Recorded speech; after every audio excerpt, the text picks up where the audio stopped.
Hello guys, welcome back to Tux Writers. In this video we want to perform the heat transfer simulation, the transient heat transfer simulation in Elmer, which is a software with graphical user interface and with multiphysics simulation capabilities. Let's go for it.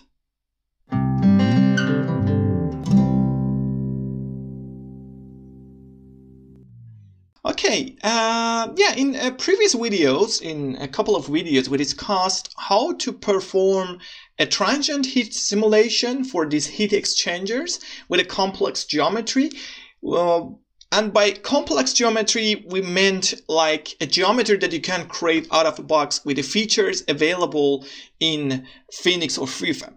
And when we were dealing with this simulation, you saw that we needed to code, we needed to write codes and derive the Wick formulation, and that's something that you see a lot in research work, in basic research, when you don't have the models in other software. Actually, that's your model, a model that you have developed. But it's not the whole story, you know. There are lots of packages, lots of programs that they have pre-built models, especially for the simpler ones, and you can use them.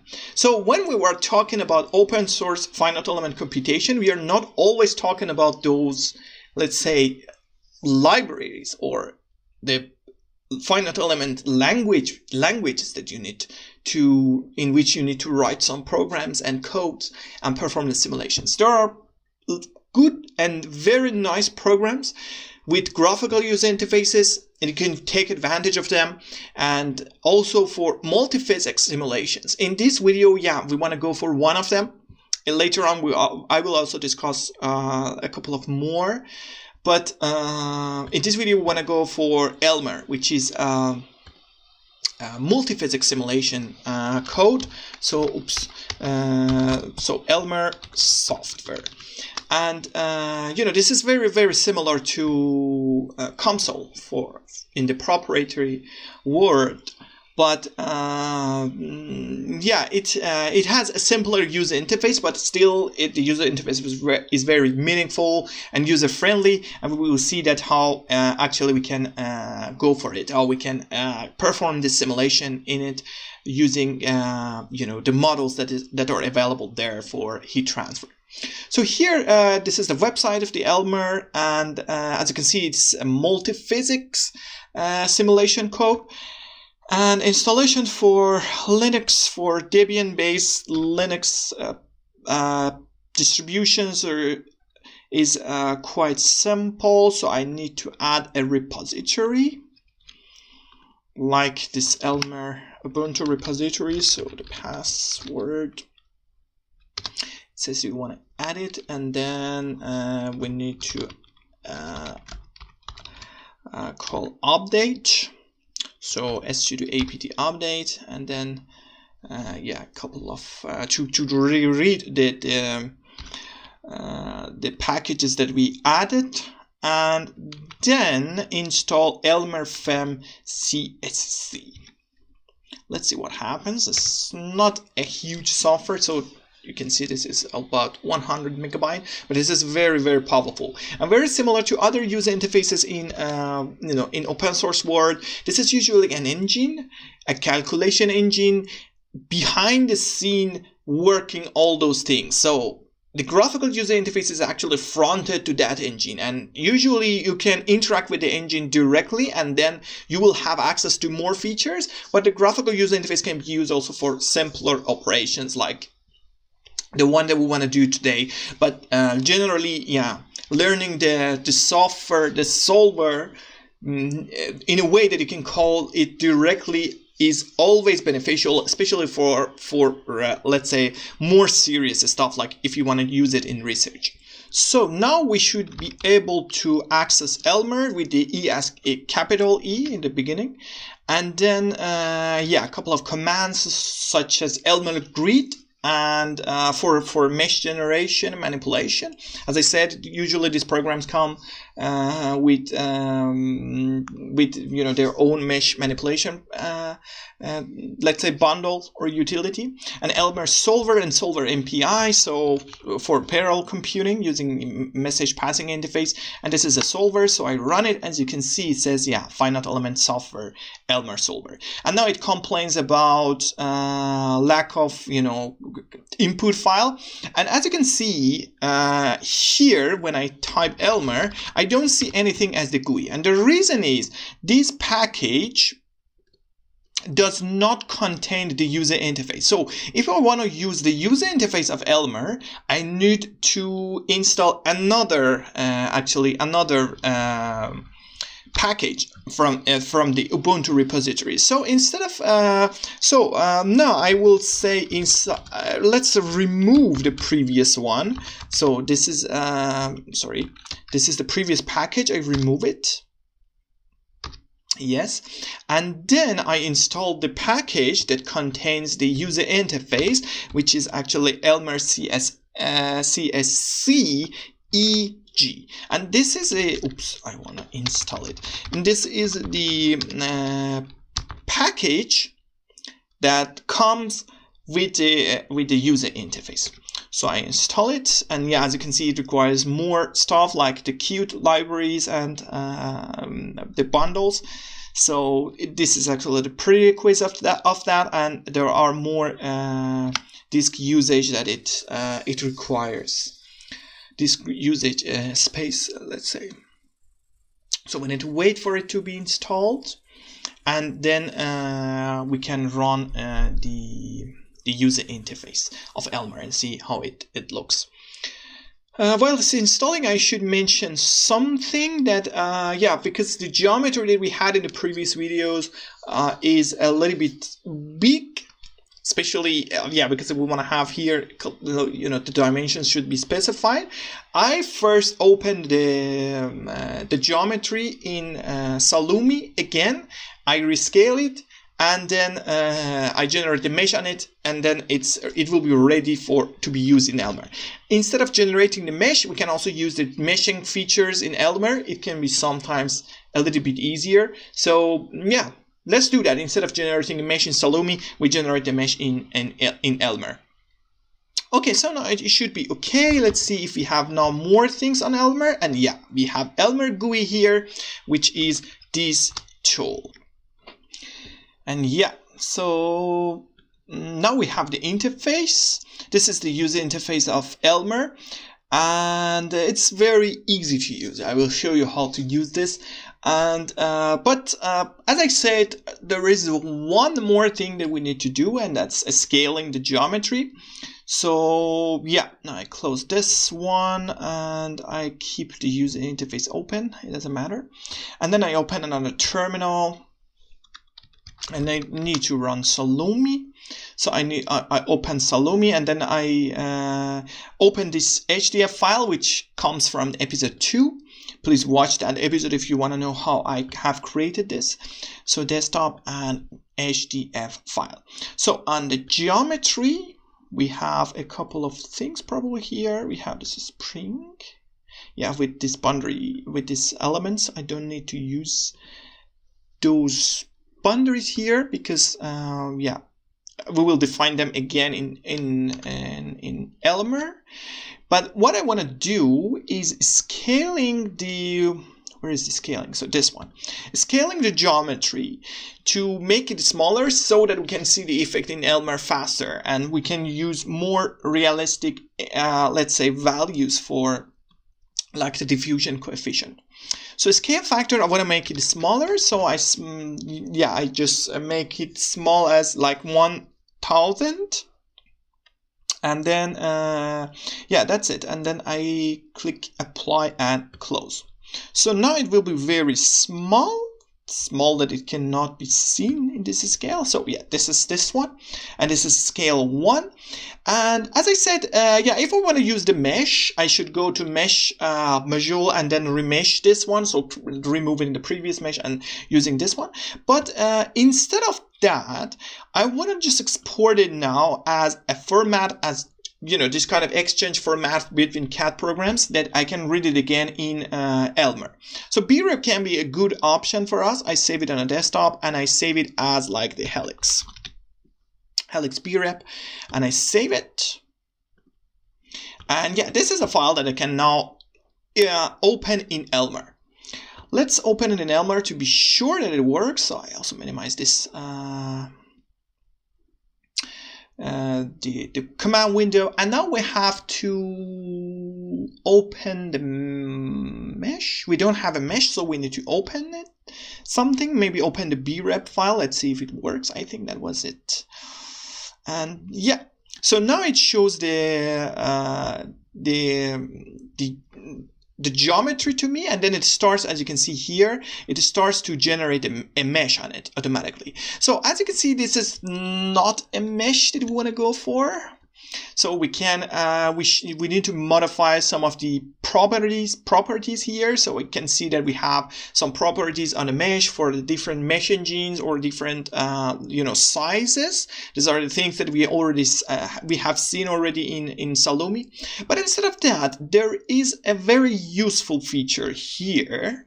And the CAD model, I reopened this one. And then in the preferences, I can say restrict the mesh size to the surfaces of the STL file.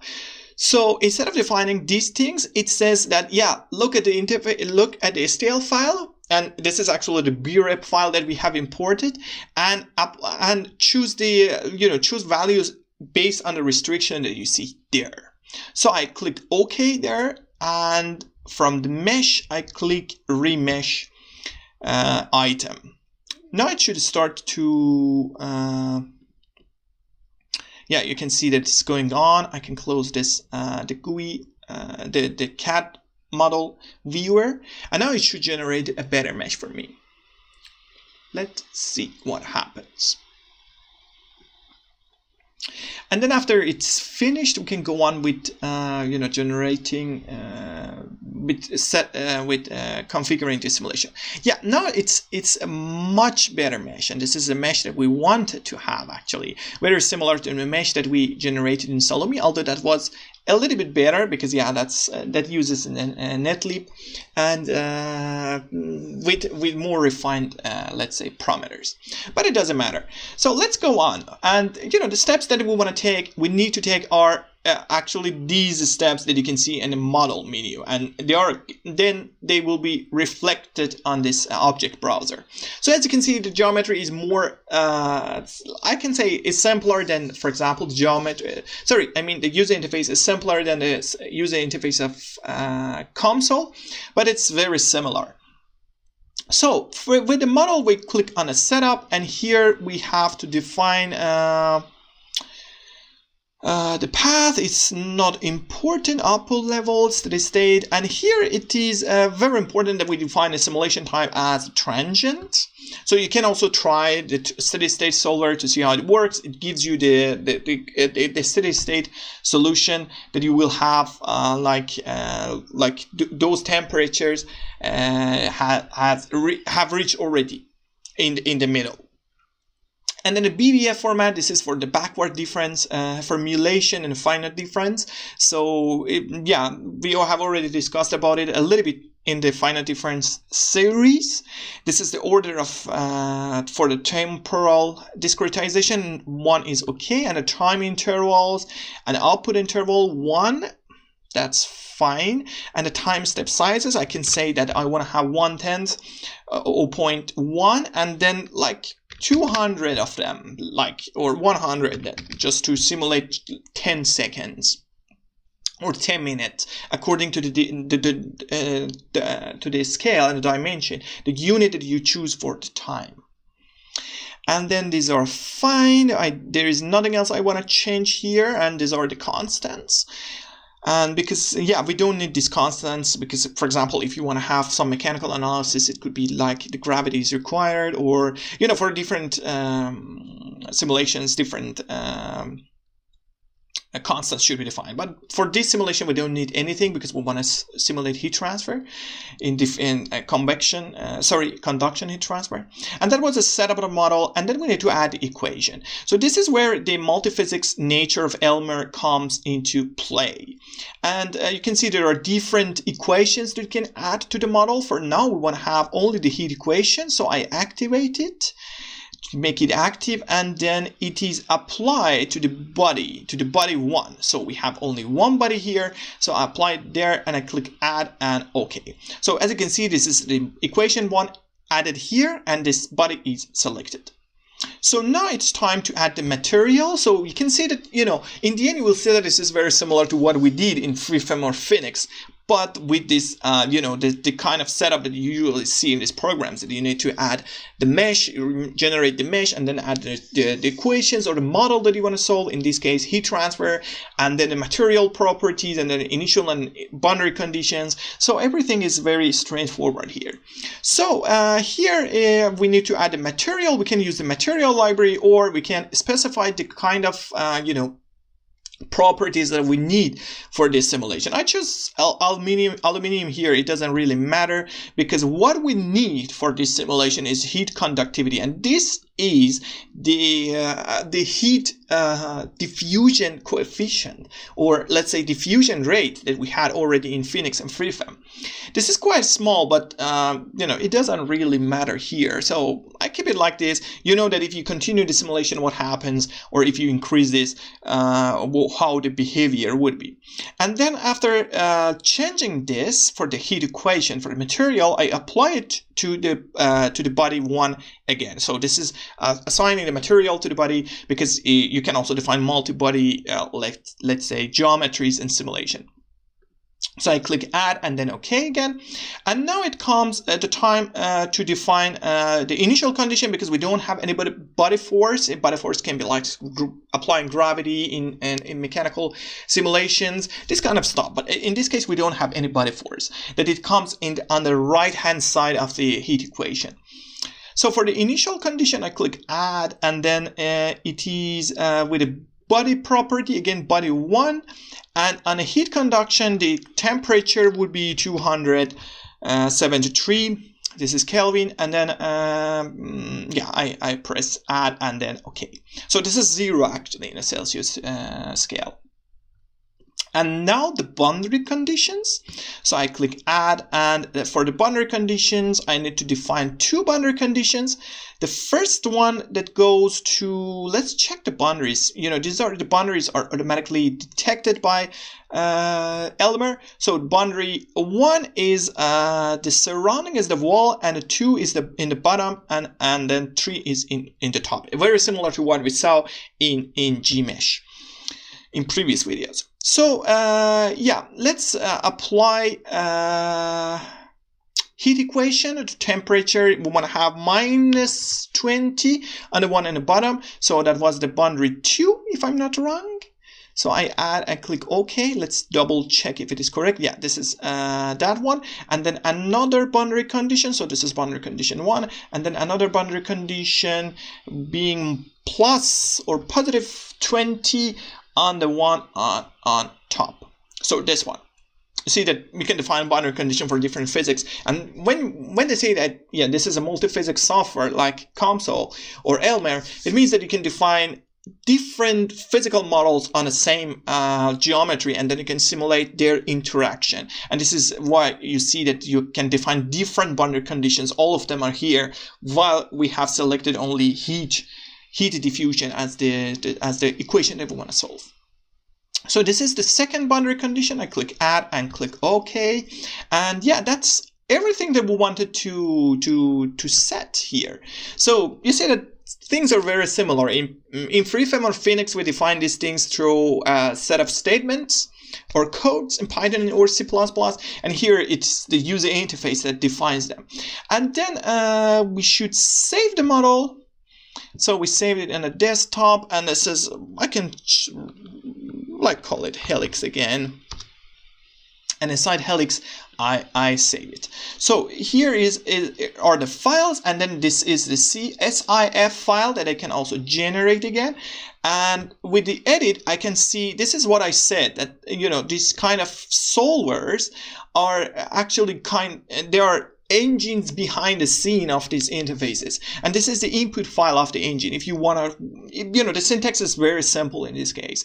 So it is really human readable, and you can easily define all the things yourself and pass this file to the engine, and it starts to run the simulations, producing the output for you.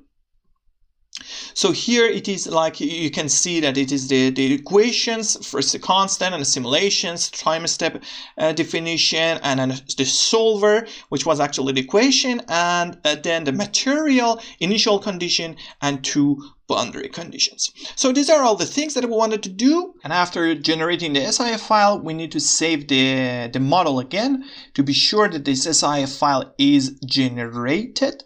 So yeah, it's saved actually. So we can see that it is here. And now we can go to the run menu and start the solver. There are parallel settings here also to run it in parallel using MPI. But yeah, we don't want to do that right now. So we click on start the solver. And now it starts to run, as you can see, different iterations. And yeah, this is how it is. And then after a couple of iterations, we should be able to view the results in parallel view as well. So you can see that the time steps going on. See that it's time step 12 now, and 12 from 100 because we specified that we need 100, let's say, iterations. And yeah, so in order to, yeah, it's still going on. In order to see the output, the simulation output, we go to run and we start preview, or we can, you can see that inside this folder there is, oops, it's already open. These are the VTU files that are written for each iteration, because if you remember, we had this output interval equals to 1. This is something we already discussed in FreeFM video. So those are the files. Let's see if it runs. Start the preview started, and I click OK, and yeah, this is the geometry. And this is the temperature, very nice. As you can see, that is our temperature that we had defined. And if I press start, you can see that it starts to diffuse. So yeah, this is very, very similar to what we had already in FreeFM and Phoenix. And yeah, this is, oops, sorry.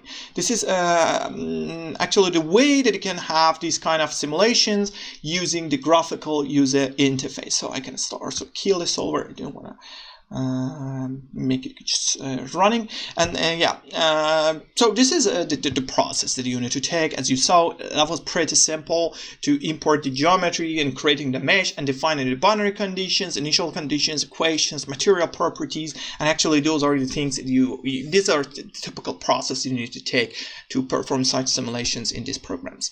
Yeah, this can be a little bit easier than writing the codes, but yeah, writing the code has also its own beauty, and I can say its own, you know, the control that it brings, and it's more suitable for, you know, models that you develop yourself, like the one that you will see later on in TuxRiders.